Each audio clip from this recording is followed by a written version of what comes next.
How you doing? This is Sam Tolley. There's been some real hot weather out here lately in my neck of the woods in the Antelope Valley in Southern California. But now about 7:30 in the evening, it's a nice time to take a walk, get some exercise. So I've been thinking about a few things I want to share. I had to write me down some notes because I want to make sure my thoughts are clear. You know, some of my friends seem to think that I'm an apologist for the Republican Party. They think that whatever Republicans say and do is completely all right with me. And that's not necessarily the case. The case is that we only have two viable parties in the United States. That is, political parties that have the ability to exercise power for the good or the bad of the populace. And that's the Republican and the Democratic parties. The Republican Party has their issues, but the Democratic Party is completely unhinged. And for thinking people, that is easy to determine. So what I'm saying is actually, today we have many people that do not think. And one of my goals is to help people think, to get them to think. You know, right now, many people have this Pavlov's dog syndrome. If you don't know who Pavlov's dog is, this was an experiment, I believe, that this fellow used, whereas he rung a bell, his dog would come and get a treat. And so it got to the point where every time the dog heard this bell, his mouth would start slobbering and carrying on, and he anticipated getting a treat. Well, in this same scenario, many of our politicians and our educational system have convinced the people that when they hear the word Republican or conservative, or when they especially think about present day President Donald Trump, they think racist. They called him a Nazi. Everything is vile with conservatives, but this Democratic Party is the better alternative. Even if those people think that the Democratic Party has problems, they're convinced that Republicans and conservatives are totally evil and you can do nothing with them. And I believe this is because of the educational system and the indoctrination of the news media. See, the news media, they're supposed to be the referees. They are supposed to look at all the information that's coming out from both sides and tell the American people what is going on. And let the American people make their determination whether they think is good and whether they think is bad. They are supposed to be a non-partial arbitrator. Like I said, just like in a football game or a baseball game, where they're supposed to be the referee, the umpire. But unfortunately today, they're not referees. By and large, they are owned lock, stock, and barrel by the Democratic Party. And they guide the news, they guide everything, and they direct it to promote the Democratic Party and to destroy Republicans and conservatives. And this thing, if the newspapers and the news media, television broadcasters and such were honest, every time somebody called President Trump a Nazi, they would tell the truth. They would explain what Nazism was. They would explain what the president is and what he isn't. So I'm gonna try to give a little information that may help you understand if you're willing to pay attention. And I would encourage you to not just take my information, but to learn. That is, do research. Check it out for yourself. First of all, what is a Nazi? what were those German people called in that group? Most folks don't know. They see this flag with the big giant swastika on it, and they just think evil. Well, that's true. But Nazi was abbreviated for National Socialist German Workers' Party. Nazis were socialists. That's what they were. Socialists.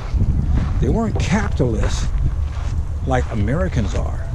Well, most of us. They were socialists. Pay attention. You might learn something here if I can get my notes straight. And this thing about, let me sidetrack a little bit, this Russian collusion thing that we spent $40 million for and got nothing. Because there was nothing. There was no collusion between Trump and the Russians. But the Democrats for 2 years kept claiming how he was lock, stock, and barrel tied in with Putin and the Russians. Now, Putin was a KGB man during the Soviet USSR time. The USSR, that's when the communist bloc ran everything. All of Eastern Europe. When they had the Iron Curtain. And you know what USSR stands for? United Socialist Soviet Republic. So the Soviet Union, so the Russians were also socialists. And, dare I say, communists as well. But they called themselves, their official title was socialists. Now the reason why I'm hammering this term of socialist, like I said, Nazis were socialists, is because we have two politicians. I dare say there's more, but we have two that stand out. AOC, you know that lady, the young congressperson from New York, the one that destroyed the thousands of jobs that Amazon was going to bring in, the one who's talking about the Green New Deal, where she says we need to remove or destroy all our present day buildings and build them up all over again. Well, we need to get rid of cow farts. Now, I don't know about you, but I'm not ready to stop going to In-N-Out Burger. I'm not ready to stop going to Tommy's every now and then. I'm not ready to stop having a nice, big, fat, juicy steak. But we got to get rid of cow farts. We got to get rid of airplane engines. I mean, this is nonsense. I mean, I don't even want to spend a lot of time talking about that because even my Democratic friends don't believe this crap. But see, the problem with it is, many of my Democratic friends didn't believe that America would destroy marriage either. That we would start calling boys girls and girls boys. But we do, and we did, because my Democratic friends kept voting for the same folks that tolerated that mess and promoted that mess. Then they turned around and said, well, wow, I didn't know that was going to happen. You know, I even had a ex-brother-in-law that said marriage will never get destroyed because you Republicans won't let it happen. Well, we couldn't stop it. But getting back to AOC, she's not the only one. We also have Bernie Sanders, who's talking about having free education for everyone. Let me tell you something. There is no such thing as free. When they offer you free stuff, it ain't free. It's going to cost you something. It's going to cost you something now, or it's going to cost you something later, but it's going to cost you something. So don't buy that nonsense when people say, oh, it's going to be free. I mean, free education. And let's say this for a second. If everybody went to college, if everybody did, hypothetically, now everybody isn't suited for it, but if everybody went to college, how did you differentiate people and their abilities? Then college would be nothing. There would have to be another level of success to differentiate folks that have a higher aptitude than all the people that went to college.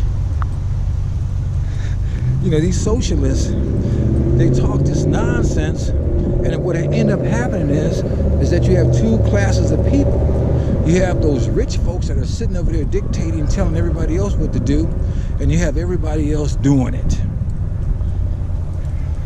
So Bernie Sanders, he got a really nice initial, BS, because that's what he is. He's full of BS. And so is AOC, for that fact. And this AOC, she's going around saying that ICE is making people drink out of toilets. These people are going around talking about Trump is putting folks in concentration camps. Now this is where people need to think. I had a friend of me, oh, well, that's horrible what they're doing to these people. They're putting them in these concentration camps. This is not a concentration camp. Look at this. This is not a concentration camp.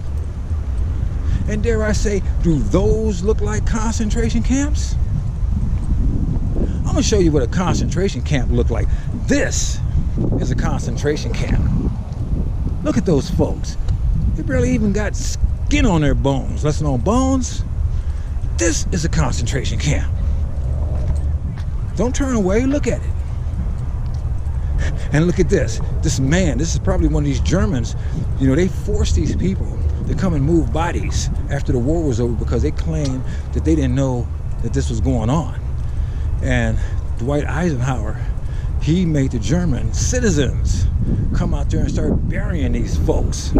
So could nobody turn around and say that this didn't happen? And dare I say, many people today have the nerve to try to say the Holocaust didn't happen. So if you want to see what a concentration camp is, pay attention. Go look at pictures of Auschwitz or Buchenwald and some of these other places, Treblinka. See, you have to quit letting people do your thinking for you. You have to think for yourself. If you don't think for yourself, all you'll be just like Pablo's dog, just slobbering every time they tell you what to do. Just like they told you 4 months ago that there was no border crisis. It was a manufactured crisis. And that, they said Trump manufactured this crisis.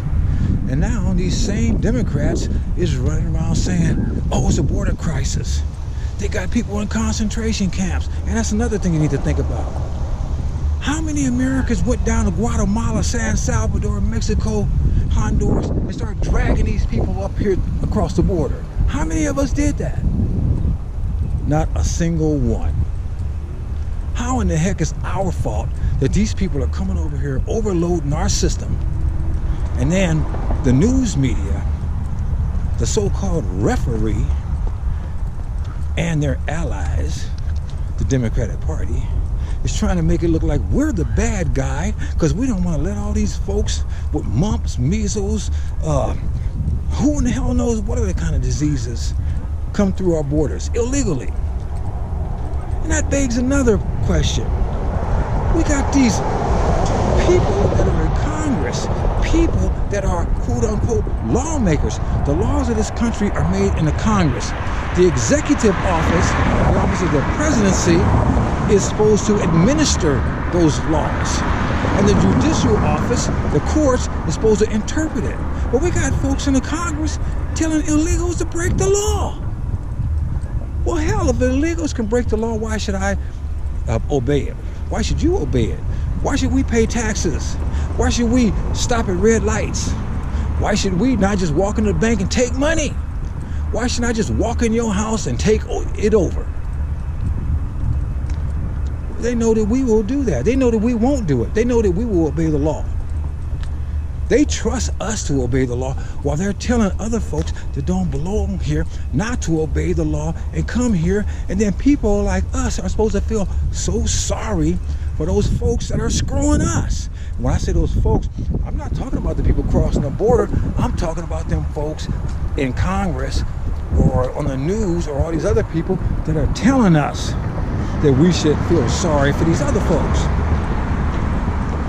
I feel sorry for them folks. I feel sorry for them, but I feel sorry for a lot of people. But I ain't opening up my door and letting them in my house. You know, there's homeless people all up and down the streets of Los Angeles. And the governor of my dear state says, come on to California. We're going to give free health care to the illegals. But it ain't free. Who do you think's paying for it? We are. It's time for the American people to start thinking. Quit letting them ring the bell and treating you like Pavlov's dog, and start thinking for yourself. And once you figure out that you're the one that's been getting screwed with a square pole and no grease, maybe you'll pull that sucker out your behind and start doing something about it. This is Sam Tolley, and I'm out.